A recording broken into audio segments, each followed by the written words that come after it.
Welcome in, ladies and gentlemen. Welcome back to another edition of Go Bills Podcast presented by GoBillsPodcast.com. I am your host and founder of the page, Brett McDurphy. I am glad to be with you tonight. Unfortunately, for us, we are not where we want to be. Obviously, this is a very tough time. The Kansas City Chiefs have taken us out of the playoffs for the 2024-2025 playoffs. That's unfortunate to be said. It sucks. I'm disappointed 100%. I know many of the Bills Mafia members are. It's a difficult time to be a Bills fan. But you know what? I got to say this. I am ecstatic to be a Bills fan still. I am proud of this team. And there's a lot of growing pains that we're going to have to talk about today. And, I want to first of all say thank you so much to everybody that has been a part of Go Bills podcast throughout the whole entire year. I know it's been a little bit of a transitional year for the podcast, and I want to talk about that a little bit today and kind of just be open and honest and talk about things that are difficult conversations that we're going to have. First of all, I want to start off with the Go Bills podcast and kind of talk about where we are as a team and where we have come throughout the year. This year has been one of the most transitional years for me in my life. Number one, the biggest thing that has happened to me is the birth of my son. And that happened towards the end of the season. It has been a wonderful season for us to be able to celebrate some victories with him, including a couple of wins. It's just been incredible. And guys, I do see you out in the comments. I will get to the comments as soon as possible. But I will want to talk about some of the things that are going on. First of all, I want to bring up that, my son being born is one of the things that has transitioned. I haven't been on the podcast nearly as much. And I'm sorry, guys, I want to be on it much more, but I do have a family, number one, that I'm trying to reestablish life as a father now. And it's kind of crazy. I know my buddy Sean has a son. My buddy Jake has a son. Mike from Nickel City Mafia as well.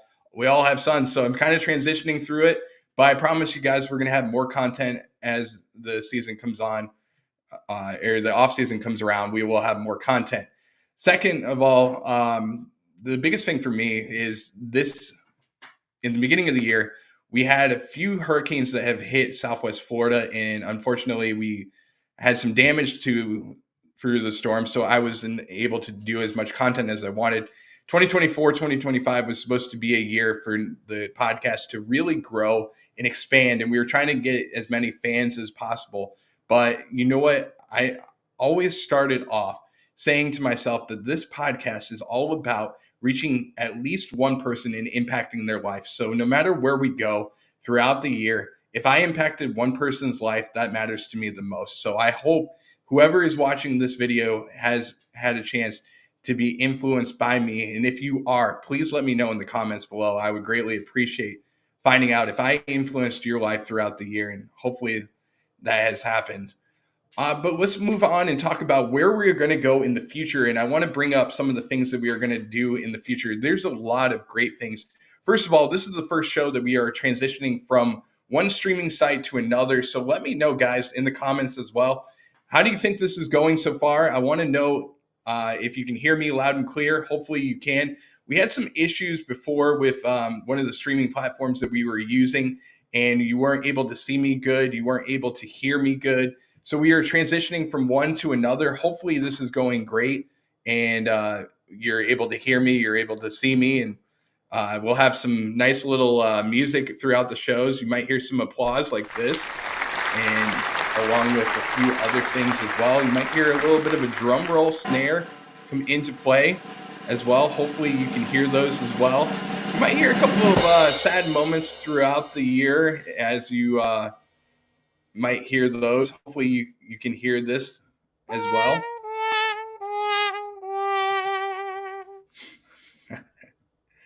Hopefully you guys can hear those, and hopefully you can hear me as well. I hope that's the case.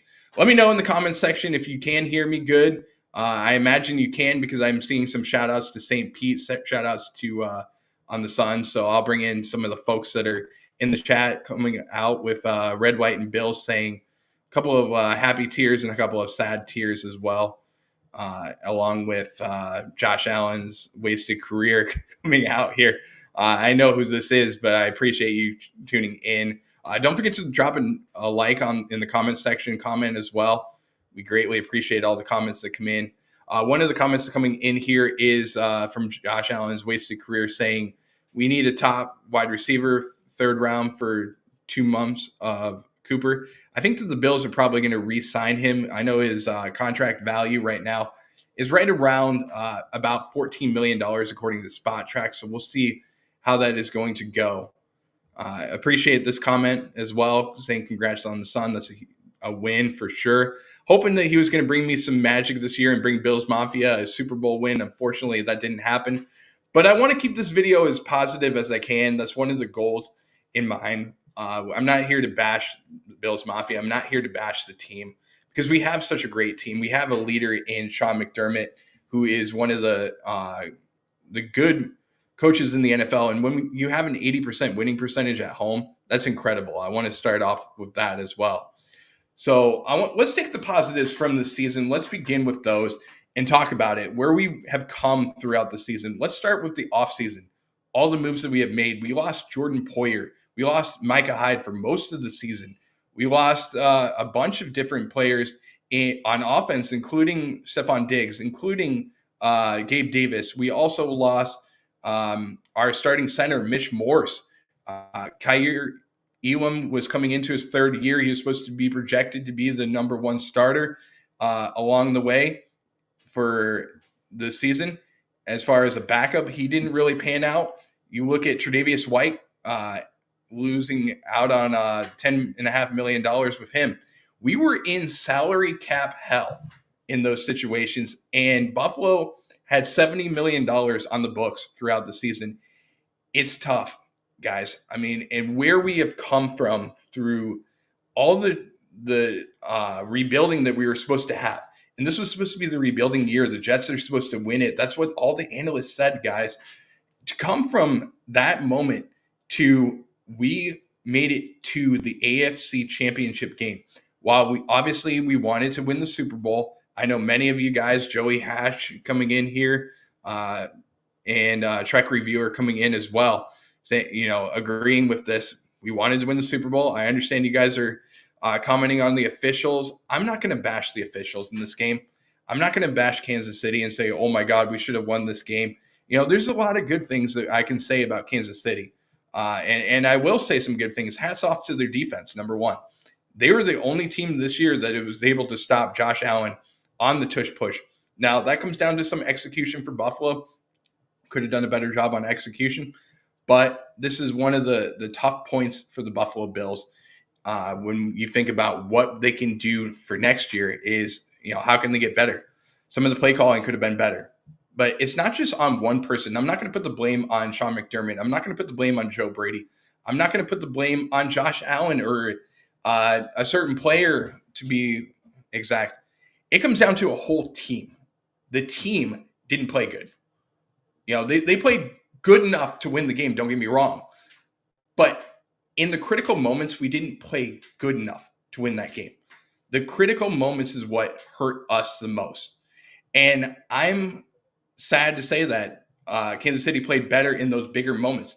And I've had matches where in my career where it's happened, and I've seen the big moments be missed out. It just seems like those moments were a little too big for us yesterday. Do I think that we were the better team overall? More than likely, we could agree with that. I would say that, we were a very good team. We could have won it. And it's tough, man. I mean, I'm going to say this. The Bills Mafia was definitely in the house. Joey Hash, I agree with that. The 12th man was definitely in the house. And shout out to Bills Mafia throughout the whole entire year, what we have done. Being behind this team, believing in this team, even with all the adversity that we faced at the beginning of the season, we came out and we showed out. And I'm proud to be a Buffalo Bills fan. I wouldn't want to be any other fan of any other team. I'm proud of our team, not only because of that, but I'm also proud of our team because of what we do off the field. And I want to take a moment to talk about some of the things that we have done off the field. Let's talk about it. What we have done for Mark Andrews. And for a moment when Andrews was at his lowest probably, after the loss. And to donate over $85,000 for a man that we went up against, and we're doing this for him and his charity for type 1 diabetes, that's incredible. I'm proud of that. That's definitely something that I'm proud of.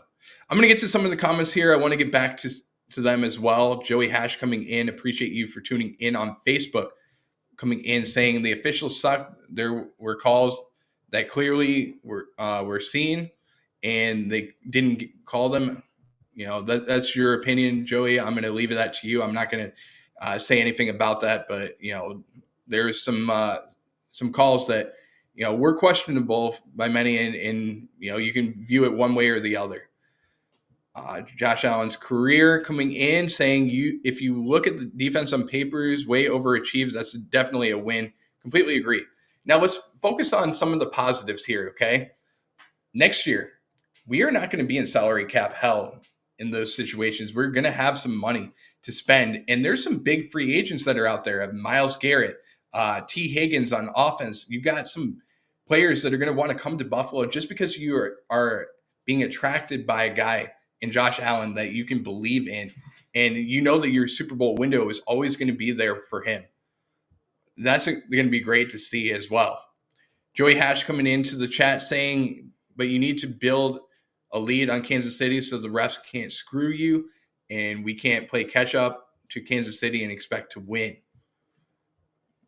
I'm going to throw out a few other ones here as well. Some of the other comments. I've been watching football in this team for 50 years. I've been through it all. I've seen the good, the bad, and the ugly. Completely agree. It's sad because for me, this is almost 3 generations of fandom in my household. My dad was on a cruise ship in the middle of the Atlantic Ocean watching this game. It was hard. But I will say this. Maybe it was just God telling me that this wasn't our time. He wasn't with me in this game. He was in the middle of the Atlantic Ocean, wasn't with my son, his grandson. Maybe next year is our year, guys. Let's just focus on that, okay? Let's focus on the positives here. Andy just wondered why we threw 13 bubble screens, some touch passes as well.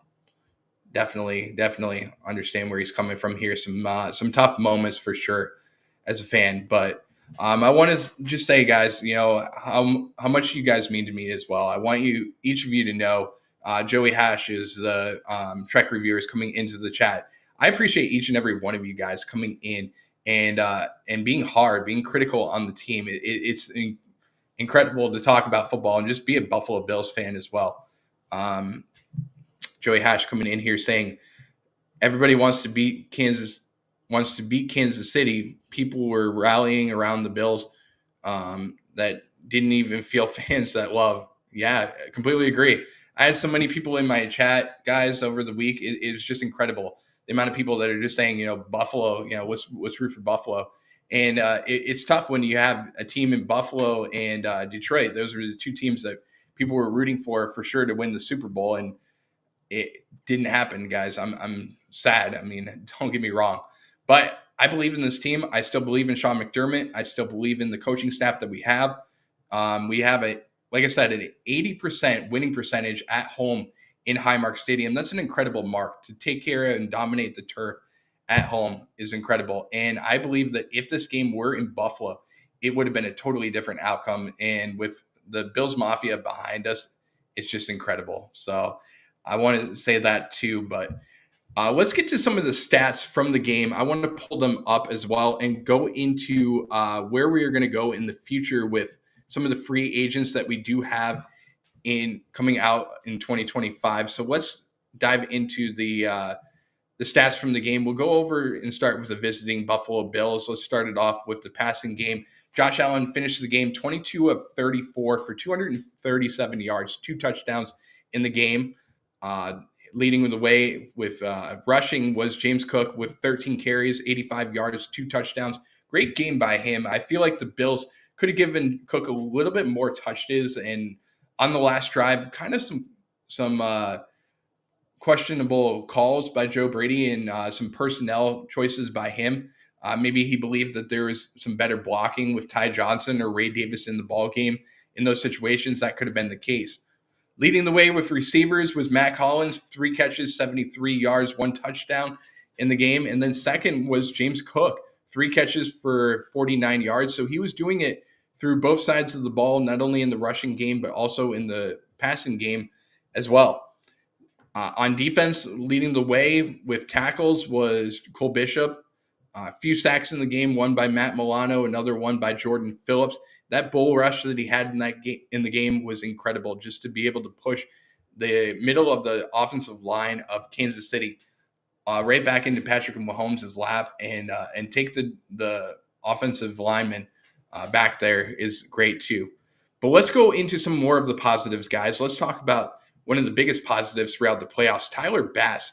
What a playoffs from him, a big momentum shift for him. This is going to be something that he's going to take into the offseason, and I can't wait to see it because his confidence is back. His swagger is back. It is great to see him back, making a 53-yard field goal for the Buffalo Bills in a playoff game. How great was it to see Tyler Bass make that kick? And I know many in Bills Mafia is going to agree with me when I say this, but he looked great in the playoffs, making every single one of his kicks in the playoffs, 6 of 6 in the playoffs, making 53-yarders.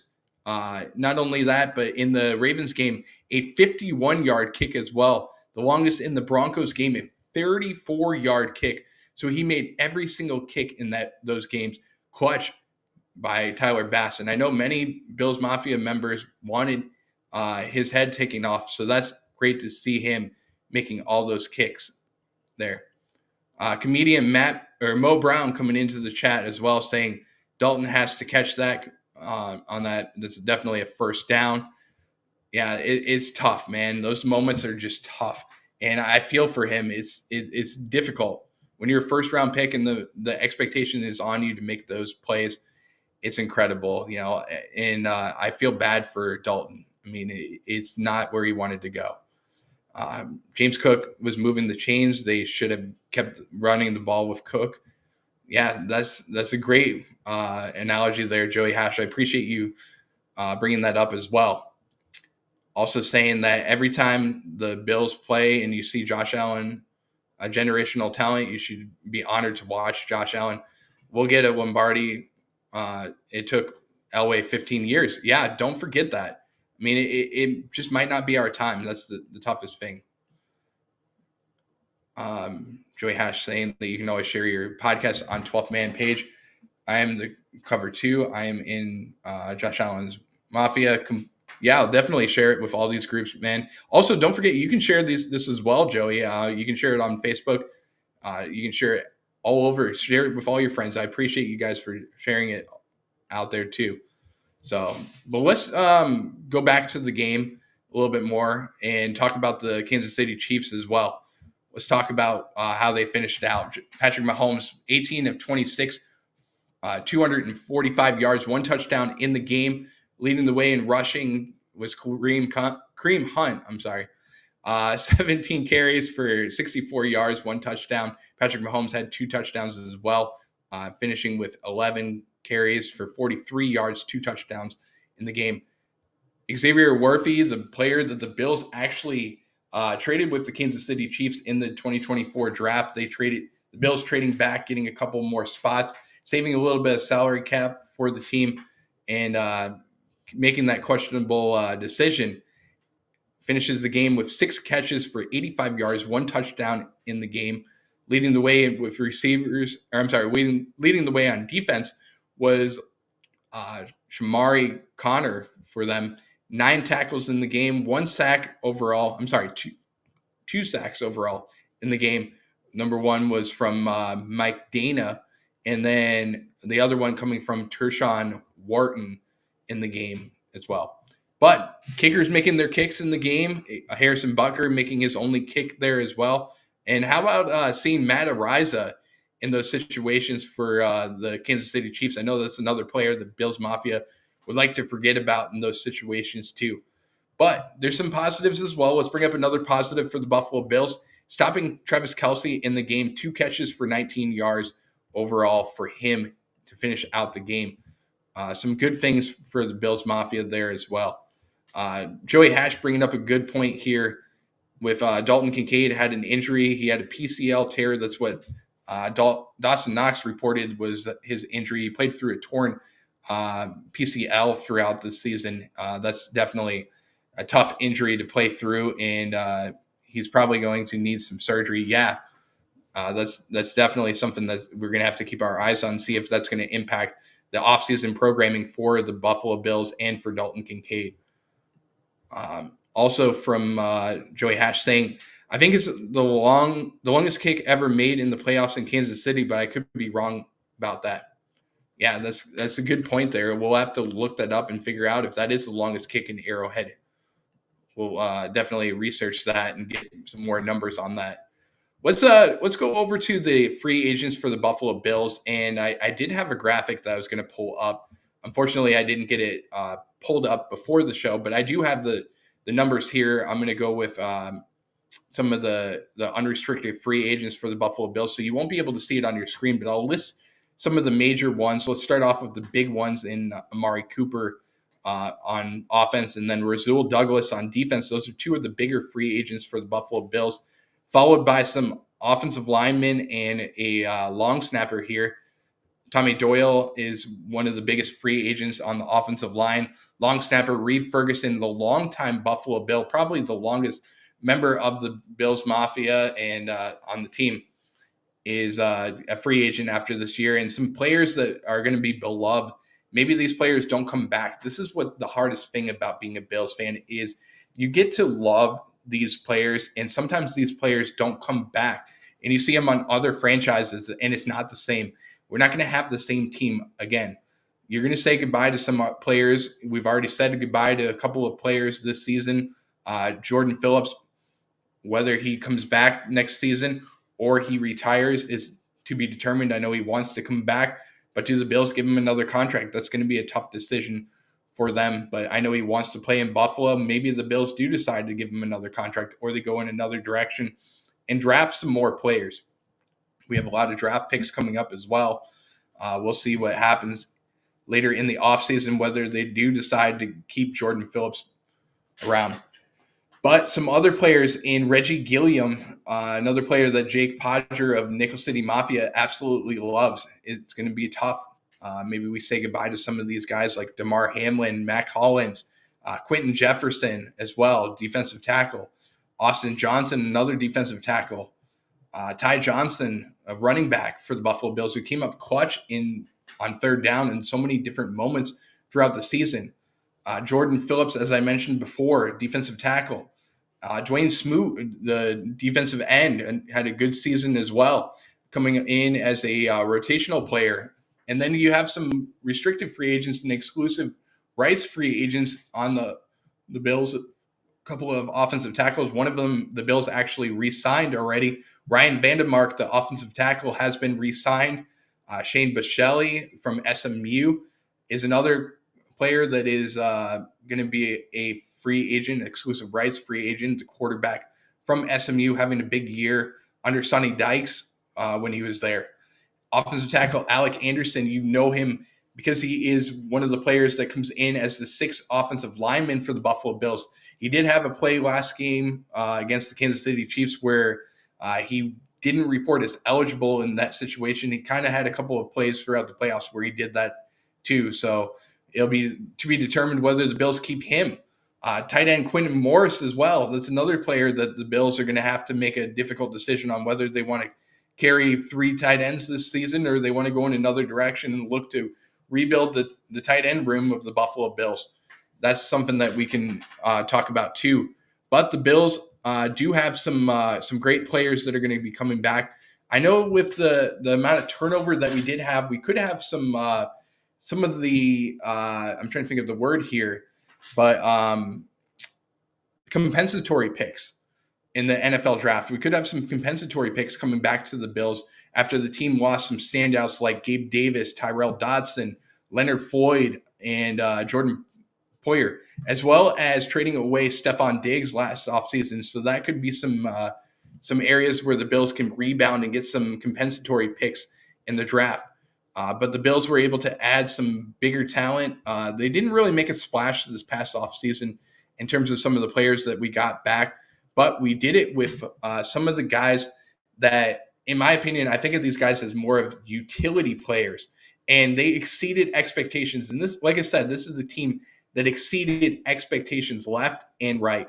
And we did it with Josh Allen at quarterback, and we did it with all these, in my opinion, and you may disagree, may agree, but below average type players exceeding expectations and doing big things. And I'm not saying, listen, I'm not saying anybody on this Bills roster is a below average player. I'm just saying that the narrative for the Buffalo Bills was that these were below average players, and they got it done. Look at the way that the Bills were able to come together, and Josh Allen was able to lift the amount of players on offense. You saw a big season from James Cook. You saw a big season from Mac Hollins, and not only that, but Khalil Shakir having a great season there too. And the offensive line dominating. These are some good things that we can build on this season. And then adding into the mix, Joe Brady coming into his second year as a offensive coordinator. That's going to be great. He's going to learn from these mistakes that there.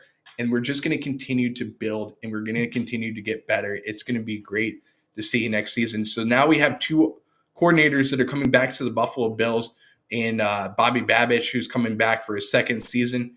And then adding into the mix, we have our offensive coordinator and Joe Brady not leaving. That's another big momentum shift for the Buffalo Bills. And we can take into are going to keep their offensive coordinators. Nothing that we have to worry about some poaching in the offseason. That's going to be great to see there too. Can't wait to see that. But the Bills have made some moves. We have signed some players to the active roster and added some futures contracts in there as well. Ryan Vandemark was one of the players to mention. A few other ones that were added to the mix. KJ Hamler that was added to the mix there as a free as well. Trying to think of some of the other ones that came into play, but you can go online. You can go on BuffaloBills.com and see some of the players that we have added. So we have some difficult free agent decisions. We have some difficult draft decisions coming up too, but we will have some great content for you guys throughout the offseason. We're going to try and go live about 2 to 3 times a week. That'll be to be determined. We'll keep you guys updated as much as I can on GoBillsPodcast.com. You can click on over to the website. I haven't updated it yet, but it will be updated throughout the offseason with the amount of shows that we will have each week. And we will definitely be going live with Nickel City Mafia and with Red, White, and Ruthless and Red, White, and Bills as well.